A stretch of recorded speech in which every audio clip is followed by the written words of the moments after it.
It's time to use everybody's favorite hero, which of course is Corvus with the 16 panels of pure micro, and I'm going to be pairing Corvus with Arctic Knight and kind of literally just Arctic Knight to beat Sulfur Spring Chimps. And as this is a pretty easy map, we're going to be doing it with the Chomp Spirit, of course, which is to get a little bit of cash spare at least. And when I say a little bit, I'm talking about 160,000 spare, which is pretty cool. So with 19,000 spent out of the 179,000 Chimps budget, you'll get around 160,000 spare. So it's a lot to work with, well, a lot of extra cash to work with, not a lot to actually work with to beat the game, but pretty much just Corvus and Arctic Knight should be able to do it really without much difficulty in theory, so it's going to be pretty chill. Now, there is an even more optimized way to do this, which is the current LCC that saves about $2,000, but I didn't really think of the solution that actually ended up being the LCC. Instead, I did something a little bit easier, which involved adding a Submergent support and then a Juggernaut at the bottom. This kind of can be removed for an Ice Shards, which isn't as fun, but according to the person who did it, it wasn't really that difficult either. So nothing really crazy when it comes to Corvus micro, but of course it is using Corvus, so it is going to be really, really boring. For the entirety of, pretty much the entirety of this game, all the way up until 91, I am just going to be spamming the nourishments. So yeah, that's pretty much all I'm going to be doing here for the first bit of the game.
So now I haven't actually used Corvus in a long time, and he ended up being stronger than I remember. Although that's probably because this map is a lot easier, but I feel like I would have been, well, going into it, I felt like I would have had to use a bunch of items in between this like recovery and not recovery, in between the nourishment spam where I'm just building up nourishments, but actually that wasn't the case. I could just build up nourishments and not really care about anything else. Just use the abilities to get the mana to get the nourishment and do that over and over again. There were only a few rounds where I had to use something small like the trample, but it really wasn't a big deal and I was able to move forward pretty quickly.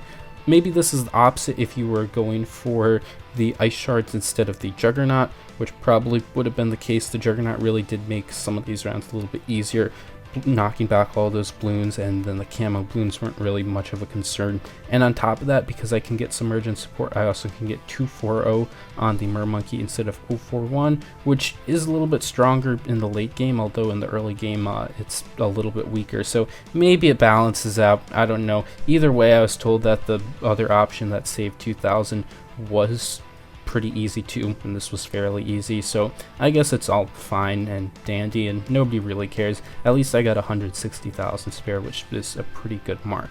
But going through it, it was kind of really boring for the first 90 rounds, although to be honest, I'm gonna say that I actually kind of had fun using Corvus in the late game for that last 10 rounds, although it definitely isn't really worth it on much harder maps where I'd go absolutely insane trying to beat some of the rounds with working with literally nothing and still trying to get nourishments on the side too. So overall, are my opinions changed on Corvus? Not much, I'd say.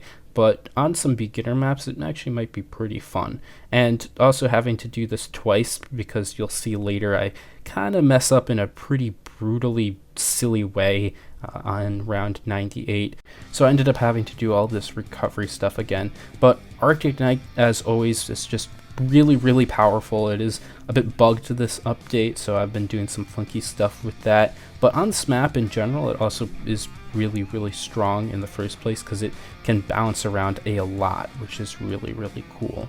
And then Corvus is just going to be doing Corvus things. So I want to know what you guys think about Corvus and Arctic Knight, whether both the towers, one of them, or either or. If you like using them, or have you been using them at all, really? I know a lot of people tend to, I guess, avoid both of them because they're a little more high skill level towers or heroes, and they do have some factors of RNG into them, I guess, too.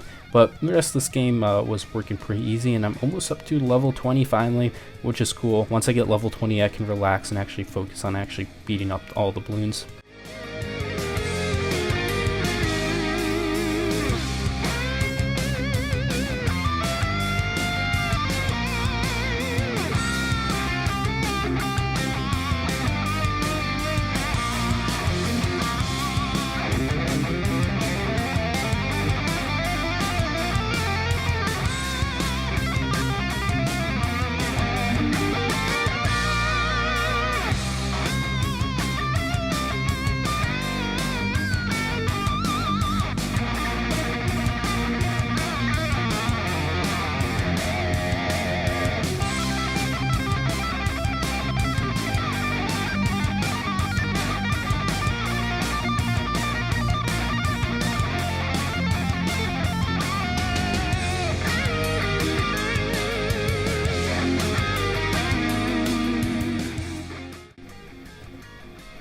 So going into the 90s is where things definitely get awesome, and I can stop getting all those nourishments and then just use the panels as I wish to be able to pop everything.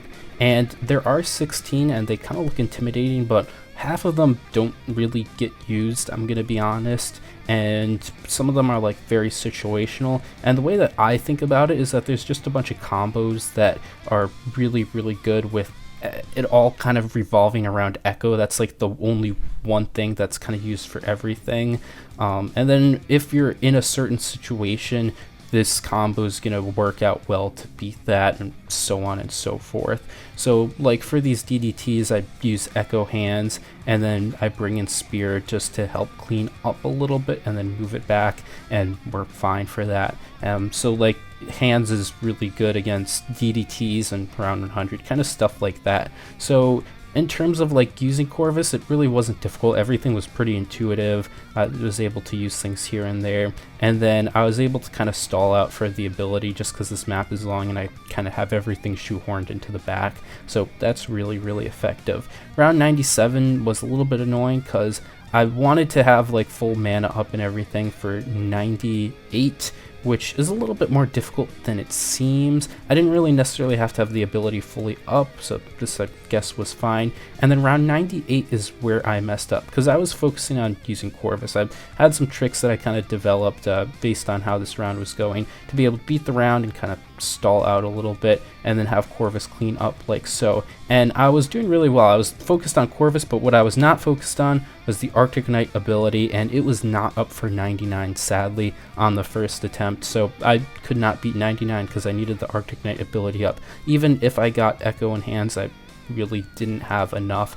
This isn't like version well, not version 1.0, the first version of Corvus that came out where it just destroyed everything. So I redid the run, and unfortunately I forgot to record it. So this was after round 100, but the round 98 and 99 were pretty similar, except I just had the ability back up a bit earlier and I could Arctic Knight the whole ability, and then round 100 was pretty simple too. But this run was pretty fun actually for the last little bit. It was kind of annoying having to do all of that nourishment again, but 160,000 cash bear for Sulfur Spring Chimps. This combo's pretty busted, or well, Arctic Knight is pretty busted, I'd say. Thanks for watching. If you want to help out the channel, you can check out these new videos, like and subscribe for more content, support the channel by becoming a member, and joining the Discord to chat with the community. Bye!